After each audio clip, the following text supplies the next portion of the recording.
Hello everyone, I am Anamika Singh and welcome back to my channel the teachers house. और आज मैं आप लोगों को पढ़ाने वाली हूँ बॉक्स नंबर 11 या फिर पास्ट परफेक्ट कंटिन्यूअस टेंस। आप इनमें से जो भी कहना चाहें कह सकते हैं, क्योंकि टेंस का नाम तो सभी जानते हैं, बट मैं टेंसेस को बॉक्सेस में पढ़ाना प्रीफर करती हूँ ताकि उसको समझना आपके लिए और भी फ्लेक्सिबल हो जाए और भी कन्वीनियंट हो जाए। तो चलिए टाइम वेस्ट किए बिना स्टार्ट करते हैं। क्या होती है पहचान, कैसे पहचानेंगे, क्या आइडेंटिफिकेशन है बॉक्स नंबर 11 का।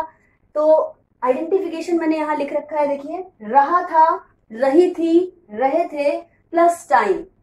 जहां पर भी रहा था, रही थी, रहे थे के साथ टाइम का एक रिलेशन दिखाया जाता है, वहां पे बॉक्स नंबर 11 होता है। या फिर कुछ लोग इसे ऐसे भी बताते हैं, पढ़ाने वालों का पैटर्न अलग अलग होता है। तो से रहा था, से रही थी या से रहे थे के साथ भी टाइम होता है।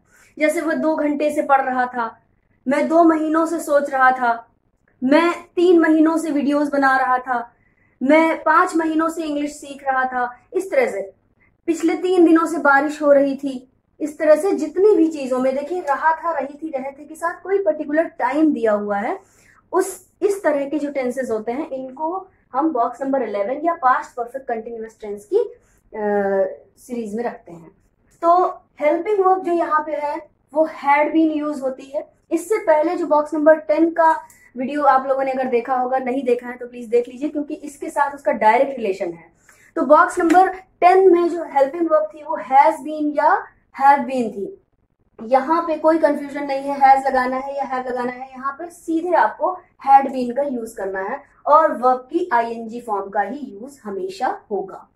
तो देखिए स्ट्रक्चर क्या है या फॉर्मूला क्या है, ये क्या नियम है जिनसे हम एक वाक्य को, हिंदी के वाक्य को इंग्लिश में कन्वर्ट कर सकते हैं अगर वो बॉक्स नंबर 11 का है। तो सबसे पहले हम यूज करते हैं सब्जेक्ट। एवरीबडी नोज, जो मैंने अपने हर वीडियो लेक्चर में इस बात का जिक्र किया है कि सब्जेक्ट क्या होता है। सब्जेक्ट वो इंसान होता है जिसके बारे में बात हो रही होती है, या वो इंसान होता है जो काम को करता है, इसीलिए सब्जेक्ट को हिंदी में कर्ता भी कहते हैं। या वो सामान जिसका जिक्र हो रहा है, जिसके बारे में बात हो रही है, मतलब जो भी सेंटर ऑफ अट्रैक्शन है, जिसपे फोकस है हमारा उस सेंटेंस में, वही हमारा सब्जेक्ट होता है। सब्जेक्ट के बाद हमेशा हैड यूज होगा। हैड और बीन, यहाँ मैंने आपको हैड बीन हेल्पिंग वर्ब बताई है, लेकिन यहाँ पे हैड और बीन के बीच में देखिए एक नॉट का यूज किया गया है। इस नॉट का यूज ब्रैकेट में है, क्योंकि इसका यूज वही होगा जहां पर सेंटेंस नेगेटिव होगा, जहां पे सेंटेंस में नहीं का प्रयोग होगा, अदरवाइज इसका यूज नहीं होगा। यही कारण है कि इसको हमने ब्रैकेट में रखा है। नेक्स्ट, जब हमारा सब्जेक्ट हो गया, हैड हो गया, जरूरत हुई तो नॉट, नहीं हुई तो नहीं, उसके बाद बीन हो गया, फिर वर्ब की आईएनजी फॉर्म यूज करेंगे, उसके बाद ऑब्जेक्ट यूज करेंगे, फिर सिंस या फॉर का यूज करेंगे और फिर टाइम का जिक्र यहाँ पे करेंगे, टाइम को मेंशन करेंगे। तो अभी इस पूरे स्ट्रक्चर में आपको ये शायद समझ ना आ रहा हो, what is since and what is for. Since कहाँ यूज होता है और फॉर कहाँ यूज होता है, मैंने अपने प्रीवियस वीडियो लेक्चर में, इससे जस्ट पहले का वीडियो जो है मेरा बॉक्स नंबर 10 का, उसमें मैंने ये बताया है कि बॉक्स नंबर 10 में, 11 में, 12 में सिंस और फॉर का यूज कहाँ होता है। तो देखिए जहां पे समय निश्चित होता है, जहां पे टाइम फिक्स होता है, वहां पे हमेशा सिंस का यूज करते हैं। जहां पे टाइम अनिश्चित होता है, वो फिक्स नहीं होता है, वहां पे फॉर का यूज करते हैं। कई बार उसके बाद भी, इतना सब कुछ जानने के बाद भी कंफ्यूजन हो जाता है, तो और इजी वे में समझने के लिए समझिए कि जहां पर टाइम का नाम मेंशन हो वो फिक्स होता है, और जहां पे टाइम का नाम मेंशन ना हो वो फिक्स नहीं होता है, वहां पे फॉर का यूज होगा। जहां पे टाइम का नाम मेंशन है वो फिक्स है और वहां पे सिंस का यूज होगा। कैसे? मैं अगस्त से ये वीडियो बनाने की तैयारी कर रही थी। अगस्त एक महीने का नाम है और यहाँ पे नाम मेंशन है इस सेंटेंस में, इसलिए वो नाम है और वो फिक्स है टाइम, इसलिए वहां पे सिंस का यूज होगा। मैं संडे से मूवी देखने की प्लानिंग कर रही थी। मैं संडे से मूवी देखने की प्लानिंग कर रही थी। देखिए संडे एक नाम है, एक दिन का नाम है, इसलिए वो भी फिक्स टाइम है और फिक्स टाइम के साथ क्या यूज होगा? सिंस। मैं 2 महीनों से तुम्हारे घर आने की सोच रहा था। 2 महीने, कहीं पे भी नाम मेंशन नहीं, महीना लिखा है लेकिन कौन सा महीना, जनवरी, फरवरी, मार्च, कुछ नहीं मेंशन है, इसलिए क्या होगा? फॉर। मैं 2 घंटों से पढ़ाई कर रहा था। 2 घंटे तो हैं लेकिन कौन से 2 घंटे पता नहीं है, इसलिए फॉर का यूज होगा। मैं कई सालों से अपना नया घर लेने की कोशिश कर रहा था।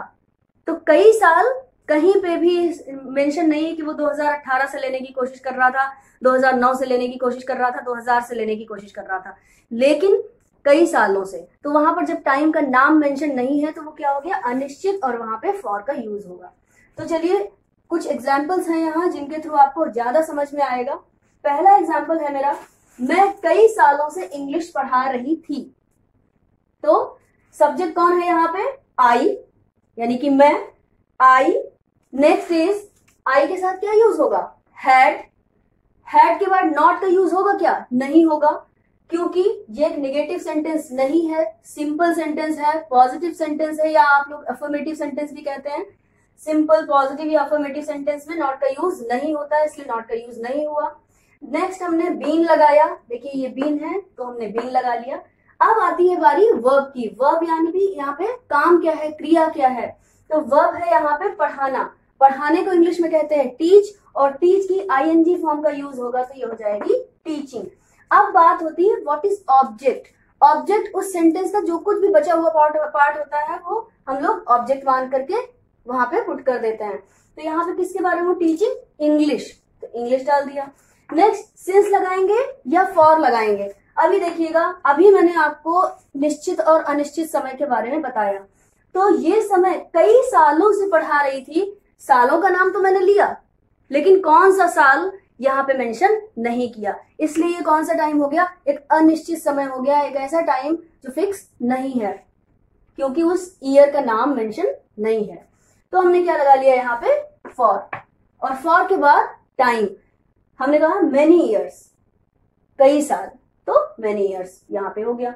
तो कैसे है ये देखिए, पूरा सेंटेंस कितनी आसानी से आपके सामने बन गया, बस इस छोटे से फॉर्मूले को हमें फॉलो करना है। तो I'd been teaching English for many years. Next is, वह मार्च से कॉलेज नहीं जा रहा था। लॉकडाउन हो गया, कैसे जाता। तो वह मार्च से कॉलेज नहीं जा रहा था। वह, यहाँ पे देखिए सेंटेंस देख के ही समझ में आ जाएगा कि एक मेल पर्सन के बारे में बात हो रही है। तो वह की जगह पे हम क्या यूज कर लेंगे, ही के बाद क्या यूज होगा, हैड, क्योंकि यहाँ पे फॉर्मूले में है हैड।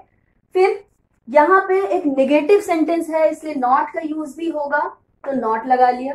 इसके बाद क्या लगेगा, स्टेप बाय स्टेप चलिएगा। इसके बाद लगेगा बीन लगा लिया। फिर अब इसमें हमें लगाना है वर्ब। अब इस सेंटेंस में वर्ब को हमें सर्च करना पड़ेगा। वर्ब है जाना, काम है यहाँ पे जाना। जाने को इंग्लिश में गो कहते हैं, और गो की आईएनजी फॉर्म गोइंग। ऑब्जेक्ट क्या बचा यहाँ पे, कॉलेज। फिर सिंस लगाएंगे या फॉर लगाएंगे। अब यहाँ पे देखिए एक मार्च एक मंथ का नेम है जो कि यहाँ पे क्लियरली मेंशन है, इसलिए यहाँ पे फॉर का यूज नहीं होगा, और हमने सिंस लगा लिया। और फिर टाइम क्या है, मार्च मंथ, तो मार्च लगा दिया। He had not been going college since March. Next, अभी देखिएगा एक सिंपल सेंटेंस था, ये एक नेगेटिव सेंटेंस था। अब ये एक इंट्रोगेटिव सेंटेंस है। इंट्रोगेटिव सेंटेंस आप सभी लोग जानते हैं, जिसके शुरुआत में क्या आ जाए और क्वेश्चन पूछे जाने का एक फील हो, वो इंट्रोगेटिव सेंटेंसेस होते हैं। देखिए यहाँ पे क्या से शुरुआत हुई है। अगर क्या कहीं सेंटेंस के बीच में आ जाए तो वो इंट्रोगेटिव सेंटेंस नहीं होता है, वो WH फैमिली का सेंटेंस होता है। तो और इंट्रोगेटिव सेंटेंसेस को बनाया कैसे जाता है, कुछ भी नहीं, बहुत आसान है। हेल्पिंग वर्ब और सब्जेक्ट को इंटरचेंज कर देते हैं, बाकी आगे का पूरा फॉर्मूला सेम होता है। कहीं पे भी किसी भी टेंस में अगर आपको सेंटेंस इंट्रोगेटिव बनाना हो जाए तो बस आप सब्जेक्ट और हेल्पिंग वर्ब को इंटरचेंज कर दीजिए, बाकी सब कुछ सेम रहेगा। तो यहाँ पे देखिए यू हैड होना चाहिए था, क्या तुम 10 सालों से यहाँ काम कर रहे थे। तो यहाँ पे सब्जेक्ट क्या है, तुम को इंग्लिश में यू कहते हैं, तो यू के बाद हैड आना चाहिए था, लेकिन यहाँ पे हमने हैड पहले और यू को बाद में कर दिया। ऐसा इसलिए किया क्योंकि ये इंट्रोगेटिव सेंटेंस है, और इंट्रोगेटिव सेंटेंस में हम हेल्पिंग वर्ब और सब्जेक्ट को इंटरचेंज कर देते हैं, जो हमने यहाँ पे कर दिया। तो हैड इधर आ गया, हैड की जगह पे सब्जेक्ट आ गया यू। फिर नॉट का यूज नहीं होगा क्योंकि ये एक इंट्रोगेटिव का सिंपल सेंटेंस है। फिर यहाँ पे बीन लग गया, बीन लगना चाहिए था। फिर यहाँ पे वर्ब मतलब क्रिया, काम क्या है यहाँ पे, काम करना, काम करने को वर्ब कहते हैं, और वर्ब की आईएनजी फॉर्म वर्किंग।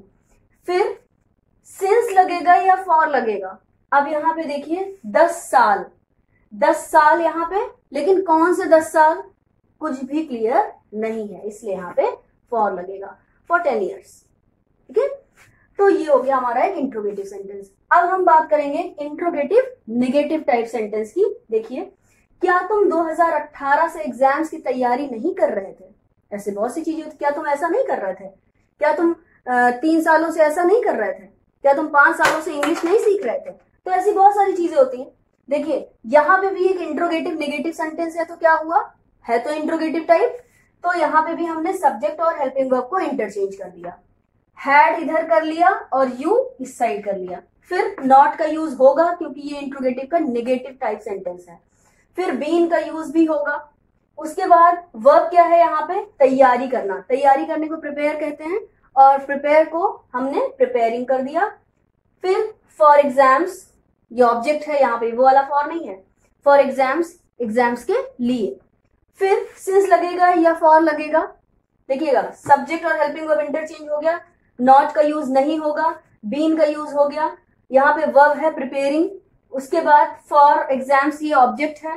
फिर यहाँ पे सिंस या फॉर, यहाँ पे सिंस लगेगा क्योंकि एक ईयर का नाम क्लियरली यहाँ मेंशन है 2018 2018, तो इसलिए हमने यहाँ पे सिंस लगा दिया और 2018 टाइम की जगह पे लिख दिया। सेंटेंस कंप्लीट हो गया, देखिए आपके सामने। Had you not been preparing for exams since 2018?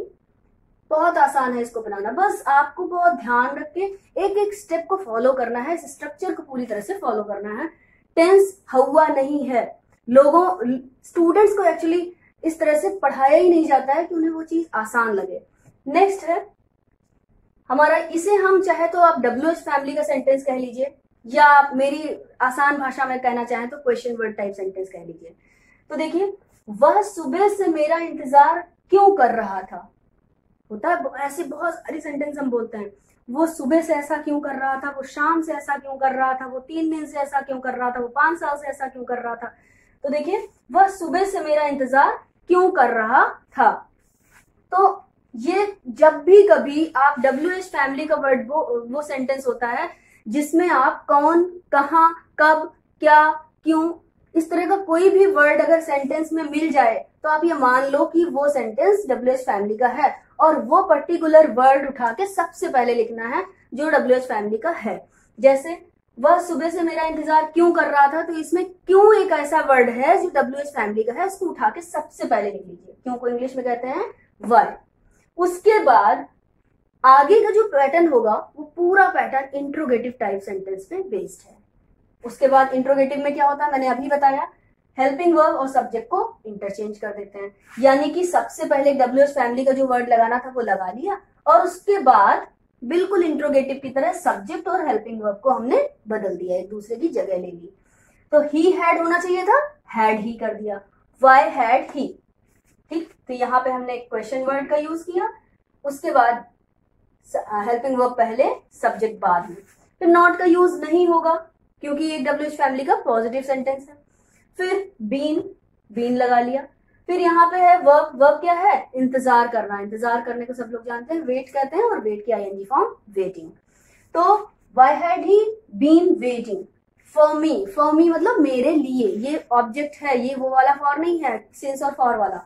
तो फॉर मी ऑब्जेक्ट की जगह पे आ गया। अब सिंस लगाएंगे या फॉर लगाएंगे, अब ये क्वेश्चन उठता है। तो देखिए, वह सुबह से, सुबह मैंने अपने प्रीवियस लेक्चर में, पिछले वीडियो में मैंने बताया है कि दिन की जो पहर होती हैं, सुबह, दोपहर, शाम, रात, ये जो 4 पहर होती हैं ये फिक्स हैं, और ये फिक्स है इसलिए यहाँ पे हमने क्या लगाया, सिंस लगाया। और उसके बाद जो टाइम है, ये देखिए टाइम हमने क्या लगा लिया यहाँ पे, मॉर्निंग। तो ये बहुत आसान सा लेक्चर था जो आपने अभी पढ़ा। इस वीडियो से रिलेटेड, इस कंसेप्ट से रिलेटेड कोई प्रॉब्लम है तो आप नीचे कमेंट बॉक्स में कमेंट कर सकते हैं। आप मेरे को पूरी वर्कशीट्स भेज सकते हैं और उसको सॉल्व करके भेज सकते हैं, और पता लगा सकते हैं कि इस वीडियो से या मेरे प्रीवियस टेंस के वीडियो लेक्चर से आपको कितना बेनिफिट हुआ। और अभी तक चैनल को सब्सक्राइब नहीं किया है तो चैनल को सब्सक्राइब करिए, वीडियो को अपने फ्रेंड्स के साथ शेयर करिए ताकि सभी लोग इसका बेनिफिट ले सकें। Thank you so much.